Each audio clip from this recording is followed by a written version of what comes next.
The morning of my wedding should have been perfect. Instead, I stood frozen in the doorway of my childhood bedroom, staring at a scene that made my blood run cold. There was my younger sister Chloe, twirling in front of the full-length mirror, wearing my wedding dress. The one I'd saved for 2 years to buy. The one I'd had custom altered to fit perfectly. The one that was supposed to be waiting in its garment bag for me to put on in 3 hours. But that wasn't even the worst part.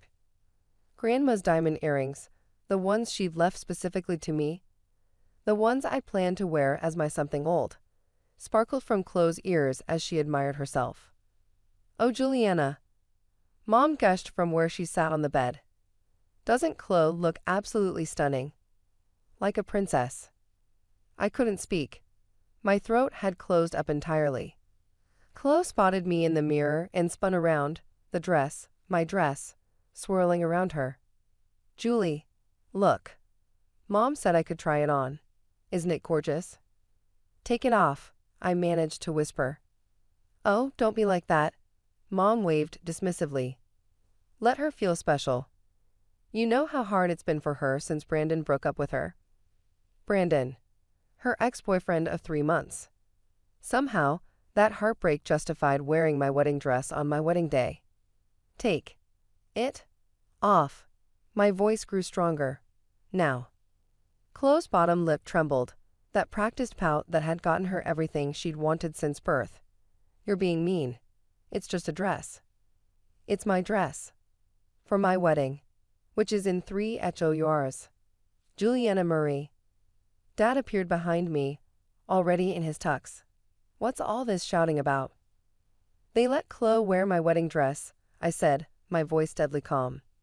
"So, she's not hurting it." He brushed past me to adjust Chloe's hair.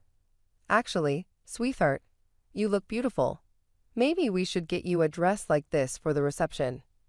Or, Mom said brightly, and I knew. I just knew. Something horrible was coming. We could let her wear it down the aisle too. As a second bride. Wouldn't that be sweet? Sisters sharing the spotlight. The room went silent. Even Chloe looked shocked. "What?" I said flatly. "Well, think about it," Mom continued, warming to her insane idea. "Chloe's been so depressed about Brandon. This could really lift her spirits. And you two have always shared everything." "No," I said. "We haven't. Chloe has taken everything, and you've let her." My sweet 16 became Chloe's first boy-girl party. My high school graduation turned into Chloe's going to high school celebration. My college acceptance dinner became about consoling Chloe for not getting into her first choice, when she hadn't even applied. "You're exaggerating," Dad said dismissively. "Am I? Remember my 21st birthday? You canceled my dinner because Chloe had a bad day at work. My promotion celebration? Postponed indefinitely because Chloe didn't get the job she interviewed for. And now my doi didang. Julie," Chloe started. "I warned you." I pulled out my phone. "Take off my dress and remove those earrings, or I'll cancel the wedding. Right now." She laughed, actually laughed. "You wouldn't. Daniel's family is already here. The venue is paid for. You're bluffing." I looked her dead in the eyes as I hit Daniel's contact. He answered on the first ring. "Hey baby, I know we're not supposed to talk before." "I'm canceling the wedding," I said clearly. "What? Julie, what's wrong? What happened?" "My family happened. I'll explain later. Can you please let your family know? I'm so sorry." "Julie, wait." I hung up and looked at my stunned family. I'm not bluffing. Chloe's face had gone pale. The dress suddenly seemed too big on her, like a child playing dress-up. You actually called him." "I told you I would." "But it's just a dress," Mom exclaimed. "You're really going to call off your wedding over a piece of fabric?" "No," I said calmly. "I'm canceling it over 26 years of being told I was selfish for wanting anything that was just mine. 26 years of watching you hand Chloe everything I worked for, saved for, or earned. 26 years of being told to be the bigger person while she stayed the eternal baby. My phone lit up with texts and calls. Daniel, his parents, my bridesmaids, the wedding planner. I ignored them all. Julie, please. Chloe's voice was small now. I'll take it off. I'm sorry. I didn't think. No, you didn't think. You never do. Because you've never had to. I turned to my parents. And you two made sure of that every step of the way. We just wanted both our girls to be happy, Dad said quickly. No, you wanted Chloe to be happy. My happiness was always negotiable. The phone rang again. Daniel's mother this time. I almost didn't answer, but Martha had always been kind to me. Juliana, sweetheart, Daniel says you're canceling. What's happening? I'm so sorry, Martha. My family, my voice cracked. Where are you? I'm coming to get you. You don't have to. I'm already in the car. Daniel's with me. Just tell me where you are. I gave her the address and hung up. This is ridiculous, Mom said. Call them back. Tell them it was a misunderstanding. It wasn't, though. I sank onto the floor, still in my pajamas, while my sister wore my wedding dress. This is exactly who we are. Chloe wants something of mine, you give it to her, and I'm expected to smile and accept it. That's not true. Chloe protested, but even she looked uncertain now. Really? Remember my car? The one I saved for by waiting tables all through high school. Who got to drive it while I took the bus to work? Chloe's cheeks reddened. My laptop for college? Who borrowed it and spilled wine on the keyboard the night before my finals? That was an accident. My boyfriend junior year? Who suddenly needed a date to her formal and convinced him to go with her instead of me, to my own sorority event. He wasn't right for you anyway. That wasn't your decision to make, I snapped. The room fell silent. Outside, I could hear cars pulling up. Wedding guests arriving, people gathering for a wedding that wasn't going to happen. But the money, Dad said weakly. The deposits. I paid for most of it myself, I reminded him. Because you said you needed to save for Chloe's therapy after Brandon. Therapy she's been to exactly once. Chloe looked down, ashamed. A knock interrupted us. Mom opened the door, and I heard Martha's voice, then Daniel's. They stepped inside together.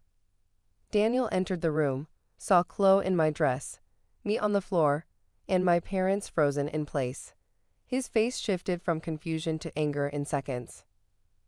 Are you serious right now? His voice shook. That's Julie's dress. That's her grandmother's jewelry. How could you do this? Language. Mom scolded automatically. Respect, he shot back. Something you never taught Chloe. Martha brushed past him, came straight to me, and held out her hand. Come on, sweetheart. You're leaving with us. But the wedding, I began, will happen when you're ready, if you're ready, but not like this. She looked at my family, her eyes full of disappointment. Not with people who treat you this way. I took her hand and stood. I need my things. My overnight bag. I'll get it, Daniel said. Where is it? Hall closet. Blue bag. While he went to retrieve it, Martha faced my parents. You should be ashamed. Both of you.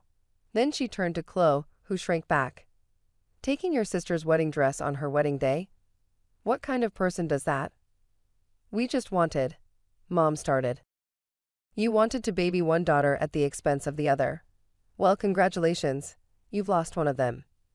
Daniel returned with my bag and his hand found mine. Let's go. Wait, Chloe called out. Julie, please. I'm sorry.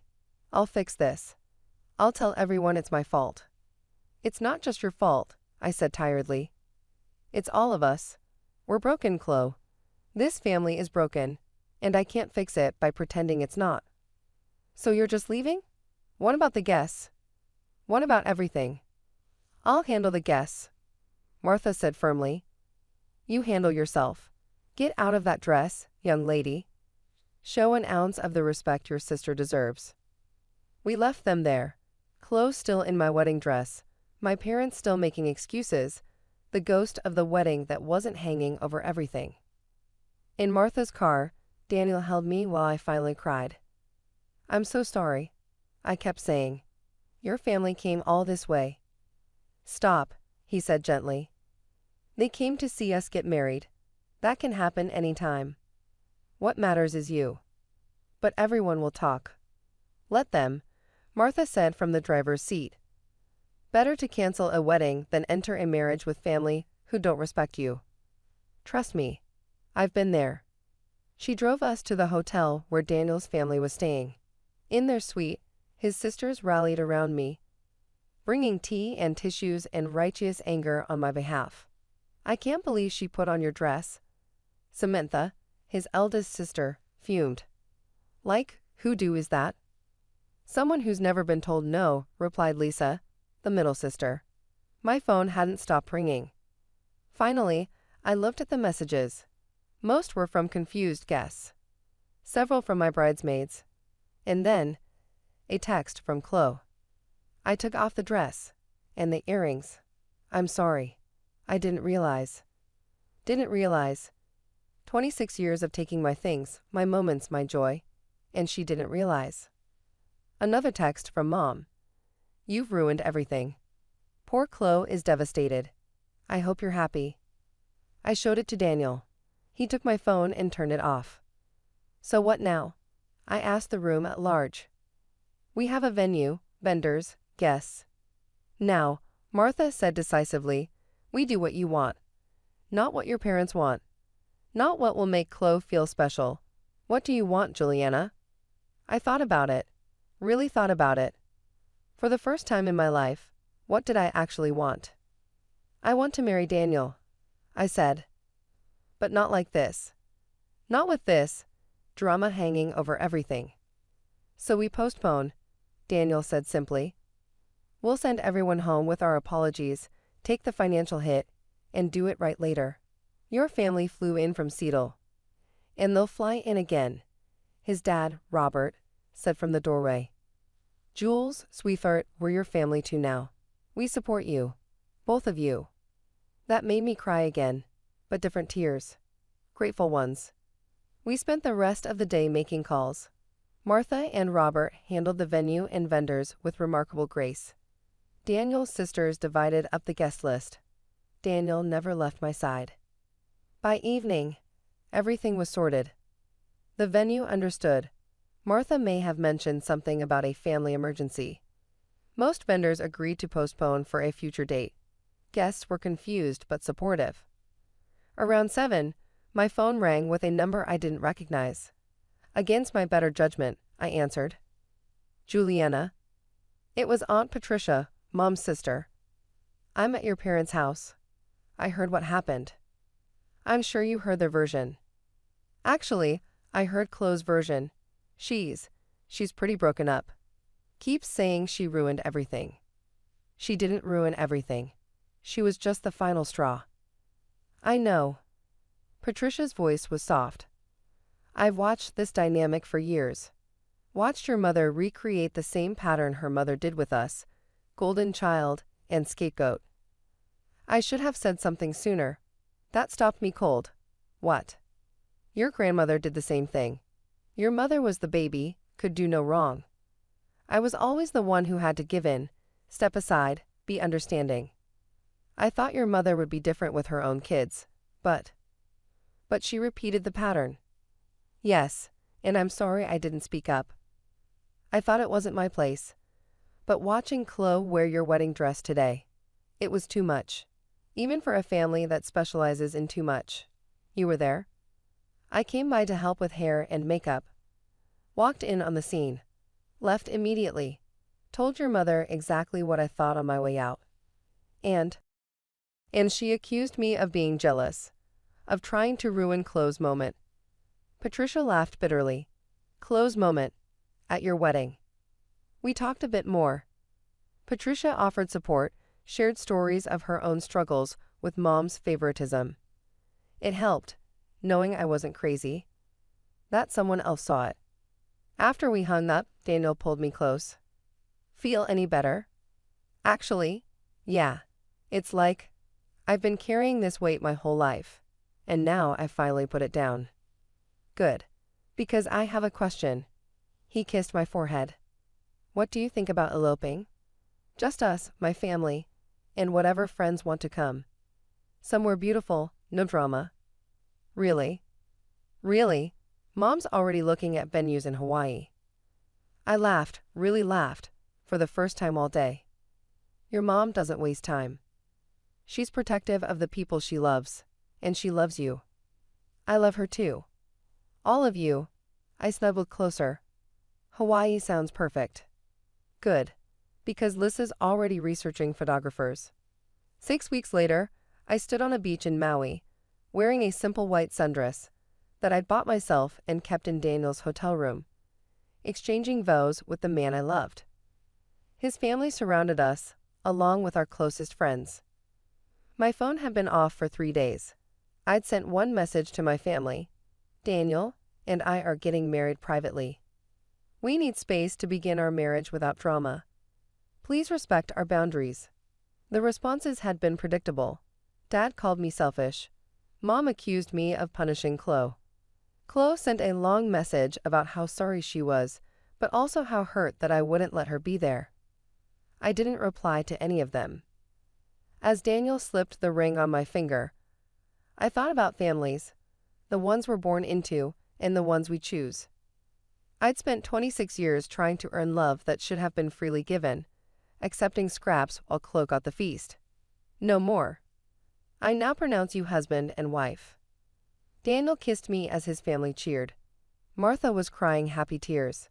His sisters threw flower petals. Robert popped champagne. This was what family should be. Supportive. Joyful. Present for each other's happiness without trying to steal it. Later, at the reception dinner, Martha raised a toast to Juliana and Daniel. May your marriage be filled with love, respect, and really good boundaries. Everyone laughed and drank. Under the table, Daniel squeezed my hand. Regrets? He whispered. I thought about my wedding dress, probably still hanging in my childhood bedroom. About Grandma's earrings that I'd never gotten back. About the family who couldn't let me have one day that was just mine. None, I said, and meant it.